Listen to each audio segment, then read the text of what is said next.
laki-laki yang baik itu adalah laki-laki yang memahami perempuan. Ya. Dan Rasulullah itu juga sangat memahami perempuan. Nah, ini dengarkan para Iya laki-laki kan ya? Ini Dan suara hati perempuan perlu diperhatikan ya. Sebenarnya tidak ada permasalahan soal memahami, dan laki-laki juga disuruh ma'ruf kan kepada istrinya, berbuat baiklah gitu toh. Yang disebut bagaimana perempuan harus berkarya. Saya rasa Mas Davi, kalau saya pribadi, saya selama masih muda tidak punya suami, maka yang harus saya takdimi adalah kedua orang tua saya.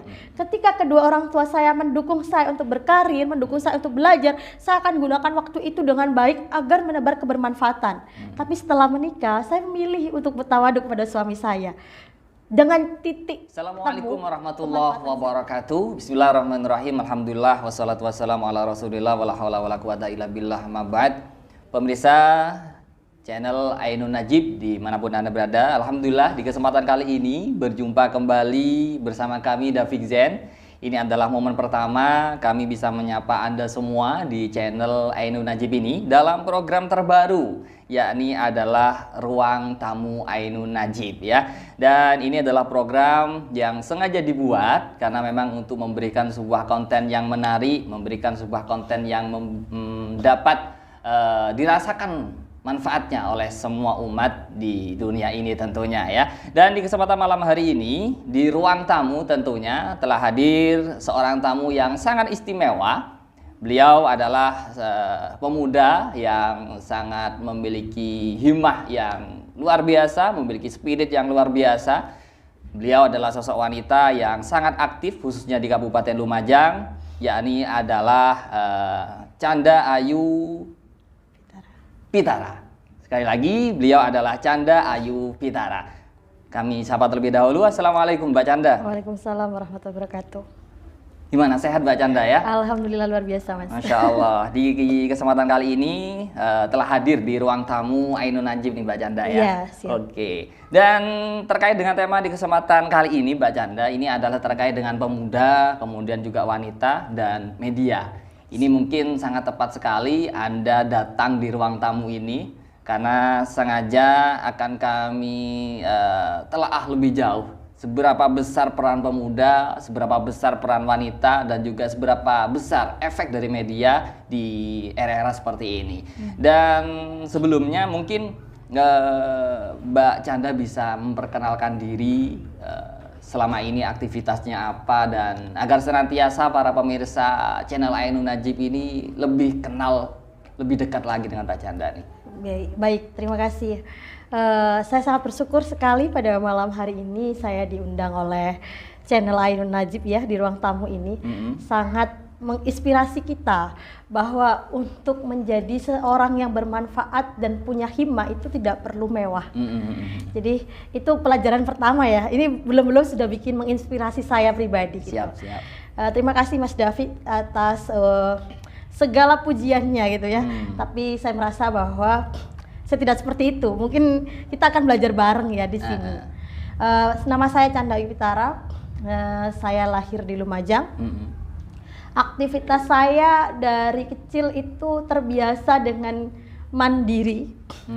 Dan saya biasa disebut aktivis ya, nggak tahu ya yang nyebut orang-orang gitu, kebanyakan aktivis karena berbagai macam organisasi yang saya ikutin. Saya ikut organisasi dari umur 11 tahun. Itu waktu itu saya ikut di IPPNU. Setelah ikut di IPPNU, saya ikut di PMII. Setelah di PMII, saya ikut di Fatayat. Dan hari ini saya juga ikut di Remaja Masjid Agung, kebetulan jadi sekretaris di sana. Terus saya juga ada di bagian dakwah Fatayat. Jadi kalau hal-hal begini nih sangat tertarik karena mungkin di sini basicnya gitu ya. Terus selain di Fatayat, sekarang jadi ketua Kopri PMI Lumajang. Saya juga ada di Lakpesdam NU. Saya juga jadi relawan LKNU. Banyak ya? Banyak sekali ya. Itu saja mungkin yang bisa saya sampaikan terkait perkenalannya. Saya hanya perempuan biasa yang berusaha untuk menjadi bermanfaat bagi banyak orang. Gitu. Baik, jadi di hari-hari ini ya, terlepas kita usai daripada wabah yang melanda kita nih ya, dari COVID-19, kemudian kita sudah mulai bangkit, kemudian sekarang mencoba untuk merangkak kembali agar senantiasa stabil baik ekonomi dan seterusnya. Dan berangkat dari tema kita yakni adalah pemuda, wanita dan juga media. Sebetulnya mungkin ini bisa nanti jenengan memberikan pendapat. Nah, peran pemuda di fase setelah pasca COVID-19 ini menurut jenengan seperti apa sih? Fase pemuda di era ini ya, COVID ya. Kita harus pahami dulu apa itu pemuda gitu ya. Kalau kita tahu bahwa bedanya pemuda dengan tua itu apa dulu gitu. Betul. Yang saya biasanya menyebutkan pemuda itu ada 2 hal aspek yang harus dimiliki pemuda. Yang pertama itu adalah tenaga yang kuat. Yang kedua adalah pikiran yang kuat. Kalau pemuda ini nggak punya pikiran yang kuat, dia kehilangan efektivitas sebagai seorang pemuda. Nah, sebelum saya berbicara di era pandemi ini, sebetulnya era pandemi ini melumpuhkan keduanya. Melumpuhkan sesuatu hal value yang dimiliki pemuda. Di mana pemuda yang harusnya berpikiran kuat, dia terkungkung, terbatas karena pandemi waktu itu. Dan yang kedua, tenaganya terkungkung juga. Akhirnya terbiasa dengan rebahan. Itu kan yang terjadi di era pandemi COVID ini. Dan saya rasa yang harus dilakukan pemuda adalah bagaimana rebahan tadi menjadi kreativitas. Akhirnya bertemulah dengan media nantinya. Begitu Mas, kalau soal pemudanya gitu. Nah, kemudian setelah pasca nih ya, pasca daripada COVID-19, kalau jenengan melihat perkembangan perekonomian yang di awalnya mungkin bisa dikatakan merosot kemudian ingin bangkit ini, perlu nggak peran seorang pemuda untuk membangkitkan perekonomian pasca COVID-19 ini? Sangat perlu Mas David, karena gini, kebetulan saya juga sudah turun di dunia kerja ya, di dunia kerja yang notabene saya sudah melewati 2 tahun masa pandemi gitu kan. Saya mengalami di perusahaan saya menjadi HRD, kebetulan jadi HRD. Di situ saya berpikir, gimana sih gaji karyawan dengan masa pandemi yang luar biasa sulitnya. Itu yang awalnya puluhan juta, itu hanya untung 500.000 sebulan. Pusing loh sebagai pemuda tuh. Dan bagaimana recovery seorang pemuda setelah pandemi? Ada hal banyak yang harus dilakukan seorang pemuda. Kenapa? Karena hanya pemuda yang mampu mengikuti zaman media. Sedangkan hari ini dunia bisnis itu tergantung dengan dunia digitalisasi. Media. Terkait dengan recovery pandemi yang harus dilakukan, pemuda bisa berkarya di situ Mas. Hari ini kita itu butuh pemuda yang paham soal media, yang disebut dengan pasar digitalisasi. Dan Indonesia belum banyak yang seperti itu Mas David, terutama Lumajang. Sehingga perekonomiannya lumayan lumpuh. Dan bagaimana cara bangkitnya? Pemuda harus bersinergitas satu sama lain dan tidak terkungkung dengan jurusan atau latar belakang pendidikan yang dimilikinya. Seharusnya pemuda tadi itu membangun bagaimana dia secara otodidak memahami ilmu itu. Betul. Nah, itu sih. Siap. Nah, kemudian karena memang ini ada 3 poin ya. Iya, ada bener. pemuda, ada wanita dan juga ada media. Dan ini juga ruang tamu, jadi ya basicnya ya santai-santai Iya, saja. benar nih Mas ya. David. Nah, tadi berbicara pemuda dari fase COVID-19, kemudian kita bergerak ke pasca COVID-19. Nah, sekarang adalah kita mencoba untuk mentelaah dari banyaknya jabatan yang jenengan emban ya, dari Fatayat, kemudian banyak lain yang tadi jenengan sebutkan. Sebetulnya hal apa yang sudah jenengan lakukan untuk memberikan sebuah suplemen baru kepada para pemuda ataupun kepada masyarakat secara umum untuk membangkitkan perekonomian saat ini? Yang pertama, karena mungkin jangkauan saya tidak bisa harus langsung semua orang. Kami di Koprinya ini saya lebih mengajarkan teman-teman PMII Putri itu untuk mulai usaha. Jadi kemandirian organisasi mulai dibangun. Kenapa? Karena kita tidak terkungkung dengan mengharapkan dari seseorang, tapi bagaimana kita berkarya. Akhirnya yang kita bikin waktu itu, Kopri ini bikin usaha semacam kayak bunga akrilik. Nah, bunga akrilik ini kan dibutuhkan oleh perusahaan-perusahaan. Dan kita mengajarkan itu. Jadi lebih ke basic keterampilan. itu, apalagi seorang perempuan. Karena hari ini ketika melihat pasar pemuda ini lebih banyak menguntungkan perempuan sebetulnya, tapi kehilangan semangat atau giro dari seorang perempuan untuk berjuang di situ. Jadi yang saya lakukan waktu pandemi ini adalah bagaimana memotivasi perempuan-perempuan yang ada di sekitar saya untuk dia bisa bebas secara finansial, Mas. Karena kita tahu di pandemi ini selain ekonomi menurun, itu ada angka perceraian yang tinggi. Kalau dianalisis sebetulnya munculnya perceraian yang tinggi itu kenapa? Rata-rata di Indonesia ataupun di Lumajang itu karena tingkat perekonomian yang rendah, Mas. Balik lagi ke perekonomian. Benar sekali. Ya. Oke. Nah, kemudian kalau mencoba untuk merubah mindset, kan tidak semua ya, tidak semua pemuda-pemuda yang ada di Indonesia ataupun yang khususnya yang ada di Lumajang nih ya, mindsetnya sama, yaitu adalah pemuda yang memiliki jiwa perubahan yang sangat besar. Karena saya yakin perubahan itu bisa ada, salah satunya adalah bahkan presentasenya besar itu karena pemuda, ya kan. Nah, kemudian bagaimana jenengan selaku aktivis wanita juga yang aktif untuk merubah mindset para pemuda-pemuda yang memang basicnya bukan untuk punya jiwa perubahan. Bagaimana mencoba untuk merubah atau memotivasi para pemuda-pemuda itu? Kalau dari segi teori psikologi ya Mas yang saya pelajari, ketika kita itu bisa mentransformasi kekuatan pengetahuan, terus paradigma kita kepada seseorang kalau kita sendiri sudah selesai. Yang saya lakukan itu adalah bagaimana, kalau Mas David tanya bagaimana merubah mindset teman-teman, yang pertama saya harus berdiri sebagai jati diri yang bisa dicontoh oleh teman-teman. Itu yang pertama. Yang kedua, proses berpikir seseorang itu ada kerangka berpikir dalam dunia filsafat. Kita harus tahu dulu bagaimana memasuki kerangka berpikir seseorang. Yang paling sulit itu bukan mengajak. Kalau mengajak gampang. Ayo kamu bangkit, kamu begini ya sama saya. Itu gampang sekali. Tapi itu adalah pembodohan dan tidak mendidik kepada banyak orang. Yang harus dilakukan apa? Yang saya lakukan adalah bagaimana paradigma kita sama. Dan ini butuh waktu pendekatan secara masif. Akhirnya saya juga harus mengenal bagaimana anggota saya, kehidupannya bagaimana, latar belakangnya apa, dan setiap orang itu beda cara yang saya lakukan.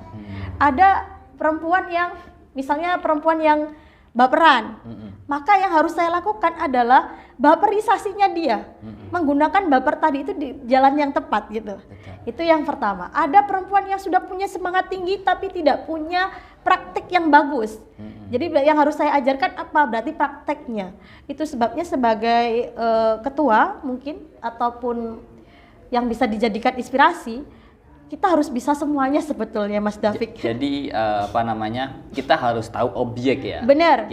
Kita harus tahu objeknya dulu, kemudian baru kita atur strategi dan juga teknisnya gitu ya. Nah, oke. Nah, kemudian sebetulnya yang jenengan ketahui aja sudah. Saat ini kira-kira peran pemerintah apa yang harus dilakukan untuk apa ya? Untuk memberikan sebuah suplemen baru kepada pemuda-pemuda ini agar senantiasa ayo kita bangkit bareng gitu. Aku itu kemarin lumayan bikin program ya dengan gerakan perempuan yang ada di belakangku ini, yakni kita peduli dengan angka stunting dan pernikahan dini di Lumajang. Apa yang perlu dilakukan pemerintah? Saya rasa perlu rangkulan penuh dan bukan sekedar program. Sepakat. Karena yang terjadi Mas David ketika kita meneliti satu desa yang angka tertinggi stunting dan pernikahan dini, ini contohnya saja, ini belum bahas IPM yang luar biasa. Ketika kita datang ke pemerintah, rata-rata dijawab oleh program. Tadi kalau masalahnya begini, programnya begini, anggarannya segini. Padahal masyarakat tidak butuh itu Mas David. Kita butuh bagaimana pemerintah melakukan pendampingan secara penuh gitu loh kepada masyarakat. Lah, kalau pemerintah tidak bisa mendampingi masyarakat, maka pemerintah harus bisa merangkul pemuda-pemuda ini untuk menjalankan sesuai kemampuannya gitu loh. Yang terjadi kan pemuda berjalan sendiri. Betul. Pemerintah berjalan sendiri. Akhirnya meskipun sebetulnya punya misi sama. Betul. Cuma kadang ini ya ketika jalannya berbeda meskipun tujuannya sama akhirnya ya lama gitu. Benar. Dan satu lagi, sebenarnya kita kehilangan support system. Jadi ketika kita berbicara bagaimana seharusnya pemerintah, bagaimana pemuda, ini kurang support sistemnya. Tidak dibangun sistem itu. Coba kalau dibangun, bukan karena dinasti atau kedekatan. Yang sering terjadi itu kan kita membangun sesuatu karena dinasti atau kedekatan, gitu kan. Betul. Padahal kalau kita berbicara pemuda, kita bisa berbahasa Indonesia hari ini karena bersatunya seluruh pemuda. Betul. Begitu. Itulah Mas David, menurut saya. Okay. Nah, ini juga menarik ya. Sebetulnya kan kita tahu ya, jadi Bung Karno juga menyampaikan butuh 10 pemuda gitu kan ya. Nah, sebetulnya kata pemuda itu identik dengan usia ada? Tadi saya bilang sebenarnya pemuda itu dari 2 faktor nih. Kalau usianya 40 tapi tenaganya masih kuat, pikirannya masih semangat, masih gironya luar biasa, dia masih bisa disebut pemuda. Pemuda gitu ya? Iya dong. Karena kita tahu kecuali begini, kalau dulu di zaman masa penjajahan kan ada golongan pemuda dan golongan tua. Karena kita tahu kapasitasnya mereka sudah sesuai, sudah berbeda. Tapi kalau kita bicara hari ini masih banyak loh bapak-bapak atau ibu-ibu yang punya nilai giro berjuang untuk lingkungan, aktivis sehingga disebut pemuda, banyak itu. Malah kita agak miris ketika pemuda hari ini kehilangan 2 semangatnya dan kehilangan cara berpikirnya. Siap, betul. Itu. Nah, ini kaitannya dengan apa namanya pola berpikir nih ya. Benar, sebetulnya ngaruh nggak lingkungan, kemudian apa namanya gen, kemudian pendidikan. Ini kaitannya seperti apa kalau kita mencoba untuk mengkomparasikan 3 hal ini? Sangat ngaruh. Tapi begini, saya berasal dari lingkungan yang notabene waktu itu kumpulan penjahat-penjahat. Saya berasal dari lingkungan PSK dulu, masa kecil saya. Tapi saya percaya bahwa yang namanya berlian di dalam lumpur akan tetap jadi berlian. Siap. Tapi 2 hal yang sangat mempengaruhi, yakni pendidikan dan pola pikir, Mas. Itu sangat berpengaruh. Bagi saya, ketika lingkungannya buruk pun, tapi pola pikirnya bagus dan pendidikannya bagus, itu akan merubah dirinya. Muncul ya? Muncul. Siap. Tapi kalau pendidikannya sudah rendah di lingkungan yang buruk, pola pikir tidak akan terbangun, Mas. Karena aku sering menyebut begini, aku berasal dari keluarga yang tidak mampu, tidak mampu-mampunya. Buat makan besok itu sudah nggak ada dulu itu. Jadi buat sekolah, saya harus mengejar beasiswa dari dulu, gitu. Tapi saya berpikir bahwa ada kata-kata begini, pendidikan adalah pemutus mata rantai kemiskinan. Dan saya percaya itu hari ini, Mas David. Pendidikan? Pemutus mata rantai kemiskinan. Oke, pendidikan pemutus mata rantai kemiskinan. Untuk pemutus mata rantai kebodohan kira-kira apa ya? Pola pikir yang dibangun. Lah, kita dapat membuat pola pikir kita bagus dengan cara apa? Pendidikan. Ranahnya sebetulnya. Yang disebut pendidikan bukan hanya sekolah kan? Tapi bagaimana ada pengetahuan masuk gitu kan. Ada desa yang misalnya dia sekolah tapi kenapa kok tetap nggak bisa merubah desanya? Karena dia tidak dapat menyalurkan knowledge dengan bagus gitu loh. Itu yang terjadi. Siap. Nah, ini sebetulnya hanya satu sebetulnya kan. Yang kita bahas masih satu ya. Dan kayaknya diminum dulu nih ya. Ambil gitu. batu, iya. Iya, monggo. Saya izin minum air putihnya aja ya. Dan ruang tamu ini. Jadi memang betul-betul ini adalah program yang sangat luar biasa, dan tamu kita di kesempatan kali ini adalah tamu yang betul-betul punya spirit yang luar biasa, punya semangat juang yang sangat luar biasa. Di kesempatan malam hari ini kayaknya ruang tamu Ainun Najib tidak salah nih ya tamunya ya, Masya Allah. Oke. Dan kita beralih ke wanita. Oke. Nah, siap. Ini juga menjadi hal yang menjadi hal yang vital kayaknya. Artinya gini, mohon maaf, bisa dikategorikan seorang wanita dengan segala keterbatasannya, meskipun memiliki juga kelebihan ya. Tapi di sini selaku jenengan selaku seorang wanita, kemudian juga memiliki semangat juang yang luar biasa, mungkin bisa ditularkan kepada para pemirsa ruang tamu Ainun Najib. Sebetulnya hal apa yang harus dilakukan oleh seorang wanita agar senantiasa memiliki jiwa juang yang tinggi, memiliki semangat agar senantiasa bermanfaat kepada umat, tetapi tetap dalam koridor syariat. Syariat, ya betul. Saya tuh sangat senang kalau berbicara wanita. Karena ketika berbicara wanita, problematika tidak pernah selesai sampai detik ini. Apalagi soal tentang keadilan gender, itu nggak pernah selesai, Mas. Kalau aku sering menyebutnya perempuan, Mas, karena kalau kita yang belajar tentang feminisme ataupun keadilan gender, itu ada artinya sendiri. Wanita itu wani ditoto, Mas, kalau wanito dari bahasa Jawa. Dan itu kita jarang memakai wani ditoto karena kurang ada bentuk keadilan gender di situ. Itu ada gitu ya. Karena itu menjadi objek ditoto gitu kan. Sementara kalau kita pelajari, Islam tidak membahas tentang laki-laki dan perempuan sebetulnya. Karena tidak ada sebetulnya permasalahan soal kalau kamu laki-laki kamu harus begini, kalau kamu perempuan harus begini, nggak ada.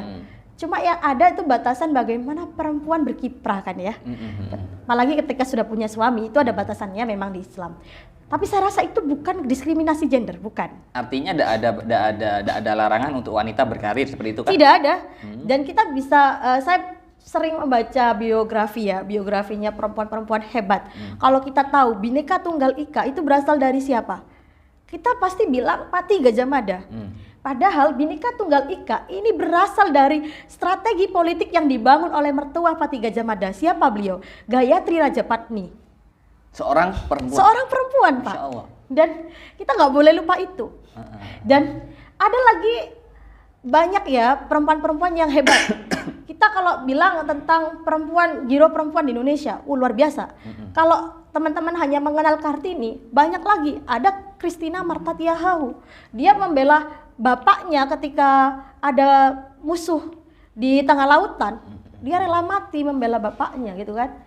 Ada Cut Nyadin yang rela bilang ke suaminya, saya mau nikah sama kamu kalau saya diizinkan perang sama kamu. Untuk bela bangsa ini. Jadi apa yang mau dibilang bahwa perempuan itu terbatas? Tidak, Mas. Saya rasa dari perempuan itu sendiri. Sehingga harus banyak pengetahuan yang diterima oleh perempuan. Harus banyak semangat yang diterima oleh perempuan. Yang terjadi hari ini adalah support system woman itu kurang. Saling mensupport sesama perempuan. Kalau Canda tidak akan jauh-jauh menilai bagaimana Islam memandang perempuan, tidak. Kita punya nenek moyang di Nusantara yang perlu diketahui oleh teman-teman. Yang itu luar biasa pengetahuannya. Kalau kita berbicara Sayyidah Khadijah itu menjadi direktur Rasulullah sebelum Rasulullah menikah dengan Sayyidah Khadijah. Soal bisnis. Berarti kan di sini tidak ada batasan Islam soal perempuan nggak boleh berkarir. Yang ada mungkin bagaimana perempuan berkarir tapi bisa tetap tawaduk kepada suaminya. Tetap artinya kan batasan seorang perempuan mau tidak mau tetap di bawah seorang laki-laki. Iya. Gitu ya.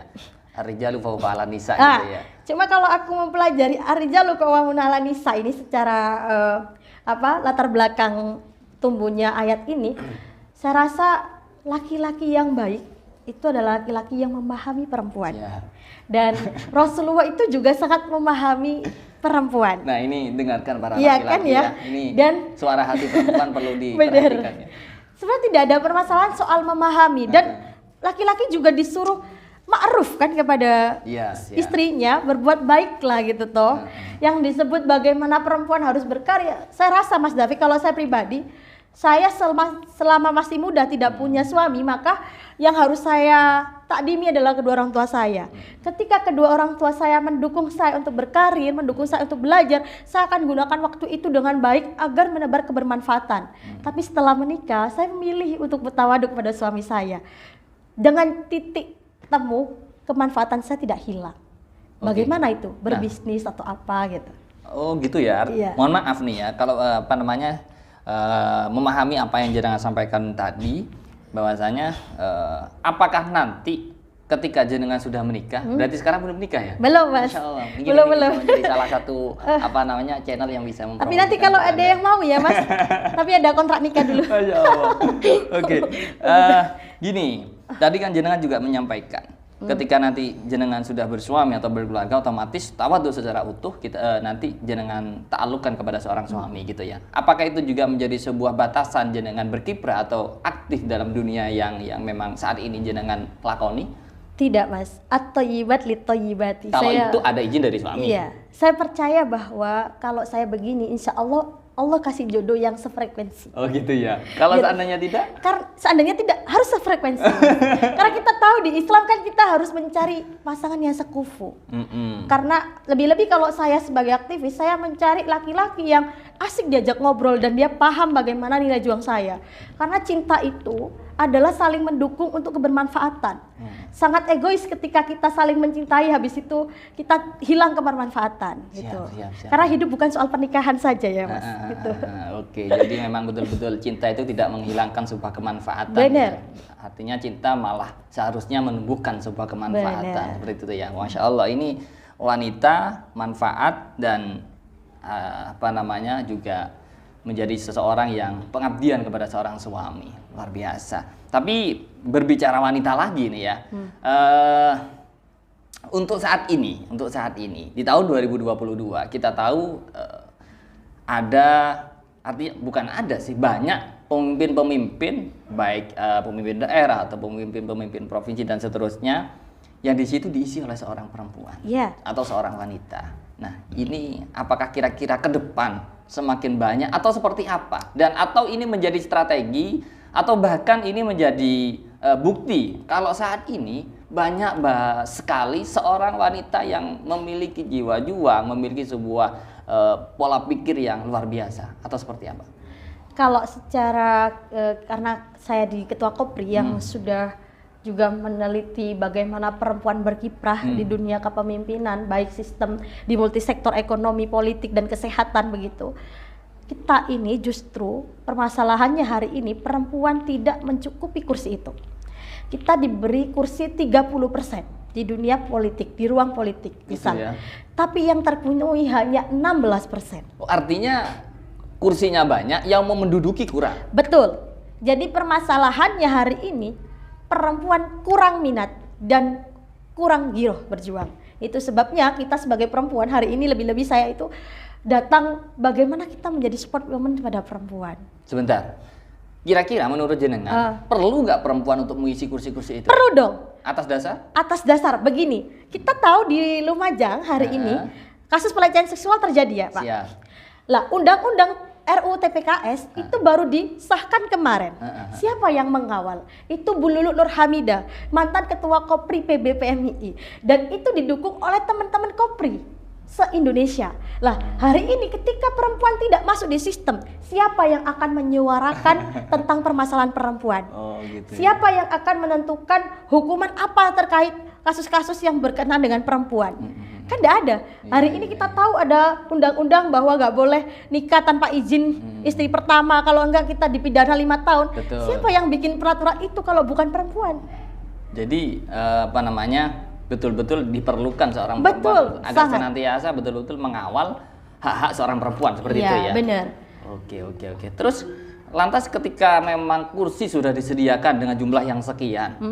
Dan hingga saat ini yang mau menduduki tidak ada. Hal apa yang sudah dilakukan oleh kaum Hawa saat ini? Nah, baru tadi pagi saya bikin acara sekolah gender budgeting. Itu adalah sekolah bagi perempuan biar dia tahu bahwa jangan kita lihat negara kita, kita lihat desa kita. Bias gender tuh masih terjadi di mana-mana.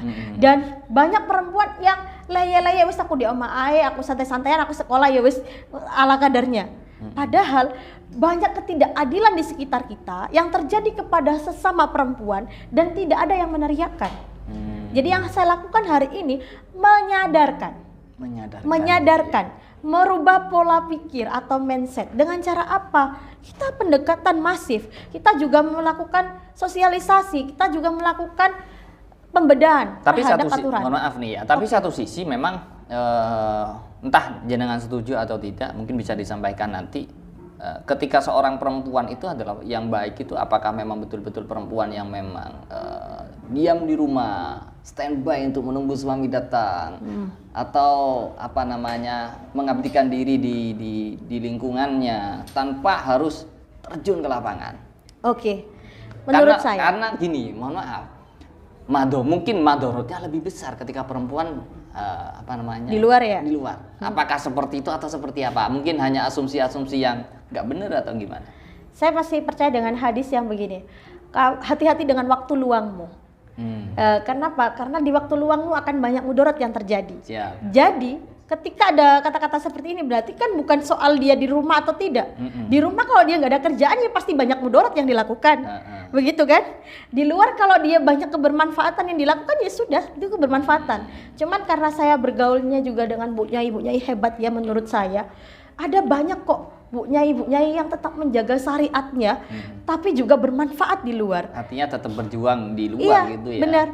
Dan saya rasa perspektif mudarat seseorang itu siapa sih yang bisa mengukur? Siapa sih yang bisa menilai kalau bukan dirinya sendiri atau Tuhan sekalipun? Ya kan? Dan yang disebut mudarat itu gimana gitu loh. Kan selama kita melakukan sesuatu tidak keluar dari batas syariat, selesai Pak, menurut saya. Dan orang punya sudut pandang sendiri dari segi berjuangnya mereka. Saya pribadi sampai detik ini saya tidak pernah pacaran. So, ketika saya bilang aktivis naik gunung itu serba mudarat, no, aku ada naik gunung. Aku juga naik gunung pakai jubah gitu kan. Jadi itu tergantung prinsip. Dan itu tergantung bagaimana perempuan terdidik menurut saya. Jadi artinya memang semua kembali lagi ke diri masing-masing gitu ya. Yes, benar. Oke. Dan ini tadi kita sudah berbicara pemuda, juga sudah berbicara wanita, dan yang terakhir nih kaitannya dengan media, karena memang jenengan adalah tamu kami yang pertama. Oh gitu ya? Iya. Dan saya rasa jangan terlalu lama-lama ya. Benar-benar siap. Tamu pertama juga harus dihidangkan makanan yang seadanya seperti ini. Ya mohon maaf ini ya. Iya apa-apa. Oke, ini kembali lagi terkait dengan media. Yang terakhir, media sebetulnya untuk zaman ini peran wanita, peran pemuda untuk mengaplikasikan sebuah kreativitasnya di media ini, hal apa yang harus dilakukan agar senantiasa ini tetap positif di medianya? Yang pertama value itu nilai jual ya, nilai jual dari seseorang, baik perempuan ataupun laki-laki. Tapi karena hari ini kita berbicara perempuan, media di Indonesia itu perempuan jarang. Dan kita tahu perempuan yang berkecimpung di dunia media yang terkenal itu Mbak Najwa Shihab. Siap. Ya kan? Dia sekaligus produser, dia sekaligus sebagai subjeknya gitu kan. Tapi rata-rata hari ini kita perempuan selalu jadi objeknya. Kayak saya ini jadi objek ini saya. Belum disebut sebagai pelaku ketika saya belum bisa menciptakan karya. Tapi bukan berarti sebuah objek itu akhirnya tidak menimbulkan sebuah kemanfaatan. Betul, kan harus digarisbawahi objek dari segi apa. Makanya kan kita harus tahu, misalnya kalau saya pribadi memang tidak begitu open Mas dari segi media. Ngedit-ngedit itu nggak bisa. Tapi public speakingnya bagus. Jadi, berarti saya perannya di sini di media adalah bagaimana saya berjuang. Jadi objek untuk memperjuangkan sesuatu, untuk menyampaikan sesuatu, inspirasi bagi semua orang, begitu Mas. Sebenarnya banyak ya kalau kita bahas tentang pemuda, wanita dan juga media. Karena ini saya rasa menjadi sebuah rantai, baik pemudanya, kemudian wanitanya, dan juga medianya. Bagaimana kita mengaplikasikan media itu dengan sebaik-baiknya. Karena kita tahu saat ini banyak sekali, saya rasa bukan hanya wanita, laki-laki pun dalam mengaplikasikan atau menggunakan sebuah media ini juga salah. Artinya larinya ke melenceng ke negatif. Iya, banyak. Dan mungkin terakhir, closing statement dari panjenengan terkait dengan pemuda, wanita dan juga media di saat ini apa? Ya perlu jangan sampaikan. Kalau saya begini, kalau katanya Mbak Najwa Shihab yang dikutip dari bukunya Immanuel, itu begini, hidupnya perempuan tidak akan sesuai dengan keinginannya ketika perempuan sampai detik ini tidak mampu mengutarakan apa yang dia inginkan. Maka perjuangkan hidupmu untuk dirimu dan untuk bangsamu, begitu. Artinya di situ adalah seorang wanita tidak hanya terbatas dengan satu kursi yang di situ hanya terpaku duduk diam dan tanpa ada sebuah kemanfaatan gitu. Benar. Ya. Oke. Dan di sini buat para pemirsa Ruang Tamu Ainun Najib, ini adalah sebuah obrolan pertama tamu kita di kesempatan kali ini, dan semoga senantiasa Mbak Chanda tidak kapok untuk silaturahmi lagi di Ruang Tamu Ainun Najib nih ya. Karena pintu kita selalu terbuka buat tamu siapapun, meskipun tidak diundang kayak Jalangkung pun kita hadir di sini, monggo. Kita ngobrol bareng, kita sharing, berikan sebuah pengetahuan yang mungkin teman-teman di luar sana belum tahu dan berikan spirit juang buat kita semua gitu ya Mbak Chandra ya. Terima kasih Mbak Chandra atas kehadirannya, dan mohon maaf ini mungkin kurang begitu sempurna memberikan hidangan kepada panjenengan, dan ya kembali lagi ini hadirnya jenengan di sini adalah membawa rahmat buat tuan rumah, yakni Ainun Najib di kesempatan malam hari ini ya. Baik, terima kasih pemirsa yang telah menyimak obrolan kita di kesempatan kali ini. Semoga apa yang telah disampaikan oleh narasumber kita, Mbak Chandra Ayu Pitara, dapat memberikan sebuah spirit baru buat kita semua, memberikan sebuah motivasi buat kita semua agar senantiasa kita tetap semangat, tetap terus berjuang agar senantiasa memberikan sebuah kemanfaatan bagi umat. Di sini kami Davijen pamit undur diri dari hadapan Anda. Terima kasih. Akhirul kalam. Allahumma fiq ila aqwamit thoriq. Wassalamualaikum warahmatullahi wabarakatuh.